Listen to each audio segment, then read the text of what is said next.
Welcome everyone to another episode of Vinny Makes the Hall of Fame Case for ... And I'm Kirk Buckner. I own NotInHallOfFame.com and the United States Athletics Hall of Fame, of which my partner here on this show, actually the lead man here, because it's Vinny makes the Hall of Fame case for, and it ain't Kirk making the Hall of Fame case. It's Vinny Lospinuso, the Whiz Kid Vinny, who actually where can people see Whiz Kid Vinny? They see it on YouTube, Facebook, Instagram for Sports Bash Media. That's three separate words. Sports Bash Media. People could find me. I'm on Long Island News Radio, 103.9 FM here in Long Island, New York. I do stuff. I'm a part of the segment with Vinny Greco and Peter Schwartz from WFAN, and we have our own show there. I don't work for FAN. I just work for someone who works there. I'd like to say that if Vinny doesn't know the sports question you asked, it's probably a stupid question.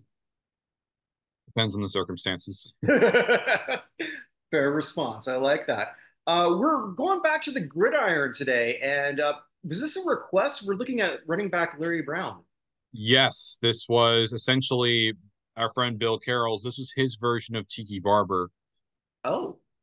Essentially, he was like that for me. But yeah, Larry Brown was his favorite player as a kid when he was growing up. He grew up in the DMV area, old Redskins running back, and they were called the Redskins at that time. I'm not going to say he was a part of the Commanders because yes, but also no. I thought Bill grew up in Illinois. No, he lives over there, but he grew up in the DMV area. Oh, okay, yeah, because when I did a show with him and Ken Crippen, they were talking a lot about University of Illinois stuff, so I just incorrectly assumed that he was from that area. Larry Brown, fascinating running back, had one of the former MVP. A lot of people don't remember that, but career Redskin, not highly sought out after his stint in Kansas State. No, he was under scouted. He was underscouted. He was actually an 8th round pick, like 191. Mm-hmm. So you got to go really back in that draft class. He was a very late round pick. From what I've read. Hmm? More of a blocking back from what I've read, as opposed to like the lead back. He's more of a blocking back. Yeah, that's what he was like at Kansas State. Fun fact, he's actually the only, you were mentioning MVP. He's the only Kansas State Wildcat to win an MVP of any kind in any professional sports. The only exception you can maybe say is Mitch Richmond, but he won an All-Star Game MVP. Yeah, they don't count. Yeah, if you were, they don't count. Yeah, essentially, he was not very widely recruited in high school, and he thought of going to Howard University, but the reason why he decided not to go there was because the scores were very lopsided, and he just didn't really give much of a feel for it. So he decided to go to Kansas State. Which, you're going to get, no disrespect to Howard, but you're going to get a lot more national attention from scouts if you're playing at Kansas State as opposed to Howard at that point. Yeah, and he went with that, and he was a late round draft pick.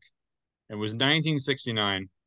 Vince Lombardi came out of retirement to become the head coach of the Redskins. And he saw this guy, very late round pick, and he noticed that he started slightly up behind the snap of the ball. But he realized actually that there was a reason why Brown had some issues. He was deaf in one of his ears. So he had to have a hearing aid. He had an earpiece that would help him out a little bit. Well, a lot. I mean, like, that's one of the great stories. And again, perhaps more of a testament to Vince Lombardi, just sort of like recognizing in the early days of film, why is this man sort of like late on the snap? He had hearing issues. He literally had hearing issues. But a lot of people wouldn't even ask those questions then. No, they just It's thought he wasn't as dominant, so they just had him as there. So he did, and it helped him. And he put huge. him in his helmet with related to Sonny Jurgensen, and his responsiveness went up like that. And he hit the hole very quickly. So he fixed his fumbling a bit. And Vince He Lombardi had a said lot that's of our this as a rookie. yeah, this he was a rookie and he became the starting running back. And what a rookie year he had. Mhm. The Redskins were really bad for a while. They were bad They had for years going yeah, into they this. like up until they made the playoffs, they had over like 22, I think, straight seasons of not making the playoffs. And then until his rookie season, they didn't have a winning record since 1955. Now, granted, it was 1962. Not as many teams made the playoffs, and the Redskins did not make the playoffs. And unfortunately for Lombardi, he died of cancer during the preseason of the following year. So he was never able to see what Brown could become. But in Brown's rookie season, the reason why they had that winning record was largely because of how dominant Brown was as a running back. Mhm. He was a Pro Bowler that year. He, I don't think he was one. He did win Rookie of the Year, but he was definitely on. If there was a rookie team at that time, he definitely would have been on it. He Um, was seen as he was the runner-up for the offensive rookie of the year from AP, third in UPI. yeah. He was in the top three in most of it, but he played a big reason as to why the Redskins had a winning record. But Mhm. he just kept on coming. Like he was still the focal point of those teams. He had George Allen coming, and he saw how dominant he was. Oh, And Alan loved throughout, him. oh, Allen loves his play. Allen always loved his players, and he Yeah, was not very big on rookies or younger players. He preferred older players. that's so But true. the fact he kept Larry Brown says a lot about how good Brown was. And he was amazing in 1970. He was an all pro for the first time. He also led the league in rushing yards also. It's absolutely fantastic for Larry Brown. And it became his team. It became that became the that became his team. He was the focal point of the team. That was the focal point of the offense. It was through Larry Brown. And they had a losing record. Oh, granted. Oh, no, sorry.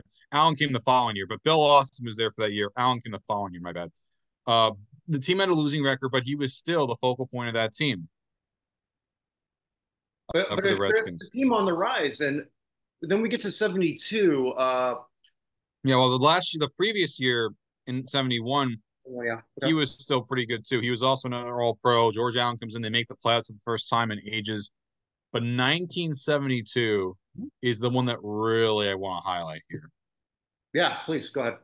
1972, he was an all pro, was an offensive player of the year, NFC player of the year, and was named he was the unanimous MVP from every single major publication. He was the unanimous MVP.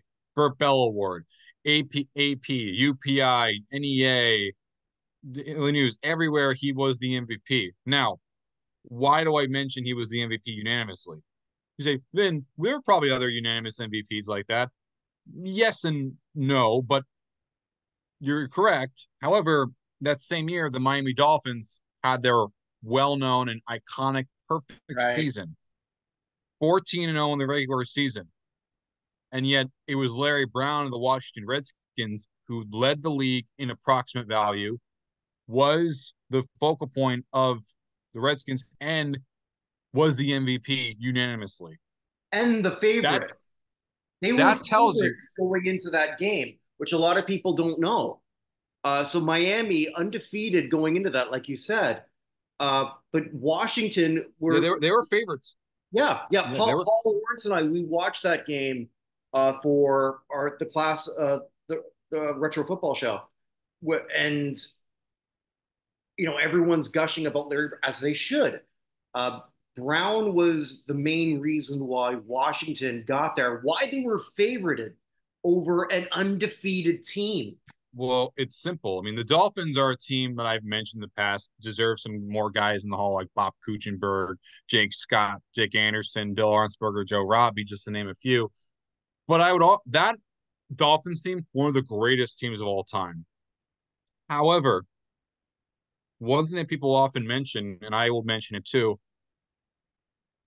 they were also one of the most overrated teams, in my opinion, of all time. Also, they, Really? I would argue they were Ah, because I think only three of their games were against teams with winning records.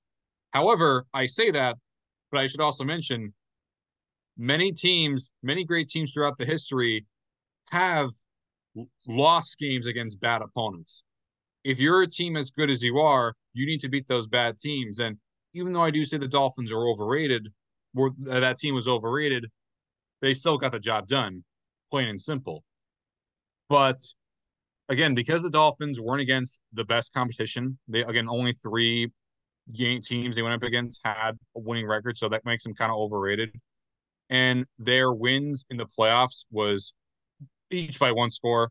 A divisional round win against the Browns, and then a divisional and a AFC Championship win against the Steelers, both one score games. And you're against the Redskins, who, unlike the Dolphins, who won by one score, they blew out the Packers 16-3, and they absolutely demolished the Cowboys 26-3. And this was the same Cowboys team that went to the Super Bowl the year prior and beat the Dolphins. So unlike the Dolphins, had a tougher strength of schedule and they dominated their opponents. And a big reason why that was the case was because of Larry Brown. after 72, and I think you and I can both agree that from 70 to 72, so for a 3 year period, if you want to say that he's the RB1 of the league, I don't He think is that's necessarily a stretch. easily, no question. He was easily the RB1 of the league, But no question. as we've seen then, and as we see now, running back is a really brutal position. Injuries piled Very. up. He was decent in 73, but then he was never the same after that. No, injuries really, really hampered his career. But now, why did he get injuries like that? I know people blame work ethic, but I think a lot of it had to do with his just appearance, not his face or anything. He was very small, But and he was the type of back that he would just go at you.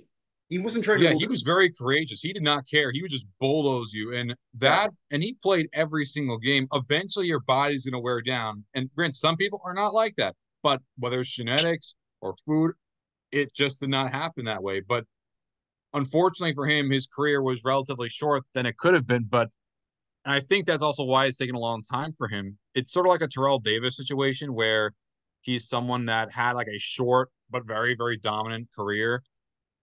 Now, what do you prefer? One or the other? Before short but sweet, but long but consistent? I like both. I mean, historically, the Hall has put in people that do both, so I don't understand why it has to be one or the other. And Brown is still very regarded by the Redskins, by the Commanders, Washington to this very day. They have Was not he retired. Hmm? was he not a semifinalist in this last senior ballot? He was a semifinalist. He was a semifinalist. Finally, he was someone that, if you look at his Hall of Fame monitor, you go on his, pulling it up right now. Yeah, because he's on the radar. So we're not talking about somebody from yesteryear who is forgotten by the senior committee. Hmm. They're thinking about him. They're thinking about him as they should. I mean, Larry Brown is sandwiched in between Sean Alexander and Tiki Barber, two guys I'm very high on. Mhm. And it's pretty good. Like it's really, really good. He's around that same area of guys that should be in. By the way, I should mention this too. It's higher than Fred Taylor also. I'm sorry about that, Fred Taylor. I hope you're not watching, but I'm just saying Larry Brown was better than you. Plain and simple, he was better than you. I know you had more yards than him, but you didn't win an MVP and you didn't take a team to a Super Bowl and you weren't the focal point of your offense. Like maybe you can sort of argue that, but no, Larry Brown was by far the focal point of that offense, and It was a completely different game. very Uh, different game. And I have sorry, nothing against I running backs. interrupted something you were saying. I think you were going to mention that although his number is not officially retired, it's never been handed out to anyone else in Nope, Washington. not even as like a gesture. Because even I know that when I think of it, like not officially retired, but like Joe Theismann number has been was given out to Dwayne Haskins, and nothing against Joe Theismann, but Larry Brown was a better player. I Running don't back, no, think there's going to be a lot of people who will disagree with that. well, you never know. Some people are kind of interesting. I haven't seen a whole lot of Joe Theismann love per se. The Although he was, only thing I would say although for he was Theismann is excellent like, in Cannonball Run too. I just want to point that out. yeah, the only thing I would mention for Theismann, I know this is about Larry Brown, like Theismann's case would be more of a full career Springfield style contributor case. That's his only case I would maybe make for Joe. We're not Uh, making the case for Joe Theismann. I'm not. Hall of I'm Fame just saying injury. that's Hall of yes, Fame injury. Yeah, there's still that Simpsons episode. yes, Hall of Fame injury. I'm giving, but even then, if you want someone like him, Phil Simms would be better. Anyway, I'm talking about something completely different. Let's get Yeah, back to Larry yeah, Brown. no, and I think I liked your analogy with Terrell Davis. So let's say Washington wins that Super Bowl, knocks Well, off then the the Dolphins, undefeated. the Dolphins are almost forgotten by many people if that's the case, Well, and no, they wouldn't be forgotten well, because forgotten by many others, but not as iconic as they could be. exactly because they've still done what nobody else has done since. But if you're the first team to knock off an undefeated team in the Super Bowl, because obviously the second was the Giants later on, or well, no, they were the first. But if you're in that category and you're the best player on that team, well, You'd be in already. If the Redskins won the Super Bowl, I think he'd already be in the Hall of which Fame. they weren't really that close to. And watching that game back, I mean, it wasn't it, The only Miami. reason why it looks like it was a close game is because at the very end, Gary Efremian had a missed kick that went to the house Oh yeah, for yeah, a yeah, yeah, exactly. Yeah. So I mean, like he's one of those guys that you're one game away in football more than baseball, hockey, and basketball combined. We just talked about you and I. We just did something on Larry Faust, who never won a title. But one game will make or break. I mean, like Eli Manning is now up as we're recording this for Pro Football Hall of Fame consideration. that debate is going to be so toxic online. It's going to be toxic and it's going to be forever because he's not getting in first ballot. Even when he does make, you're not going to stop hearing the debates. Like you still see the constant debates over Joe Namath to this very day. I agree. I completely agree. But that's football. Uh, a game of inches, a game of a game. Cam Newton, somebody who I'm big on, but Cam Newton sort of one didn't go for that fumble and made a bit of an idiot of himself on the post game, which I give him a pass on because you're at that point your emotions are as high as they can possibly be. I think with Cam, again mentioning Larry Brown, but like with Cam, I think what's going to help him in a way is that you're getting younger people who are much more open to like that kind of like style of play. That might also be something. Also, Cam is also very vocal, so that might Are help a the little bit. voters But though? listen, the voters are not very well liked by the people. Okay, but I, yeah, well, you know how that sort of game is played. But yeah, I think Larry Brown is a very intriguing candidacy. He is. the voters don't like running quarterbacks. They frown against those people. And even though the fan base is maybe more and more liking them, the voters do anything they can to piss those kinds of people off. But speaking of being vocal, one thing I should mention for Larry Brown, he kind of went back. I don't know if it's him or like a family member, went back for his Facebook and his Twitter, and he has been campaigning the hell out of himself. Well, And has he? I say props to you, dude. Seriously, you have to. I know that there's some people that poo-poo it, saying, "Oh, turn voters off," but you hear people that say you'll turn voters off if you don't campaign, you don't acknowledge, and you'll also turn voters off if you do it. Like no matter what you do, the voters will get turned off somehow. It's crazy. It's like damned if you do, damned if you don't. But Larry Brown has been doing a phenomenal job at campaigning for himself. Like And unbelievable word, job. you mentioned Fred Taylor. He's campaigning. Willie Anderson. Well, Fred Taylor's not campaigning. Larry Brown, I think, is doing even better than that of Well, of maybe. I mean, like he did get, Fred Taylor. they're both sort of like working through their own channels as it is. They So got you got Jeffrey Wright to make a the actor, to make a plea for him. He retweeted some of John Turney's own articles, and even though me and Jeffrey, John wait, Turney, Jeffrey Wright, the guy from Westworld? yeah, I yeah, didn't Jeffrey know. Wright, yeah, he was a big Redskins slash Commanders fan growing up, and Larry Brown was his favorite player, and he made a whole thing for him. Willie Lanier also spoke out about him, and Okay. there was one thing I saw that Larry Brown talked about when he mentioned he was the only MVP ever from the University of the Kansas State University. He's at Kansas State. He was there for 4 years. So I searched the Kansas Sports Hall of Fame, and he wasn't there. He wasn't there at all. And I was like, what the what the hell? What? So I immediately, without even having a second guess, asked, why is he not in the Kansas Sports Hall of Fame? Putting them on blast on their Twitter, and they said no one ever nominated him. Can you? So, yeah, immediately, I immediately made a nomination for him instantly. I sent them an email just saying how he's deserving, list all of his accomplishments, list them like at least 20 articles discussing his case, why he's deserving, also his Facebook, his Twitter, everything. I sent him so many videos about his highlights and people talking at him. I sent them so much. I threw the entire, forget just the kitchen sink, I threw the entire kitchen at them. And fortunately, it was just in time because, from my understanding, they're going to be meeting about it in a couple weeks. And even though they usually have things closed, because it was so massive in terms of what I put to them, they kind of have no choice but to like speak about it. Because when you say you're the only MVP from only person to be a league MVP from your college in your state and you're not in yet and you're still alive, yeah, you got to put that guy immediately. No questions, no ifs, ands, or buts. You must do that.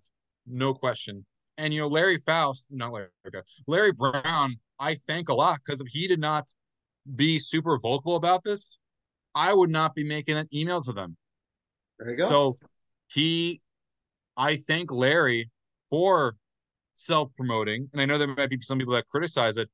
If he didn't self-promote himself, I would not be making that email to the Kansas Sports Hall of Fame, and he might have not even been alive to see himself make the Kansas Sports Hall of Fame. Who knows? But I know one thing for sure. I think he's going to make it very, very, very, very soon. I would not be shocked if he makes it this year because Larry Brown promoted himself. Plain and simple, promoting yourself works. Sure, yeah, it certainly can. All right. So with that, another good show, Ben. Check out everything else here in the Bucknerverse. A lot of great shows that we do. And as we always close, wherever you are, wherever it may be, make today count because it never comes again. Take care.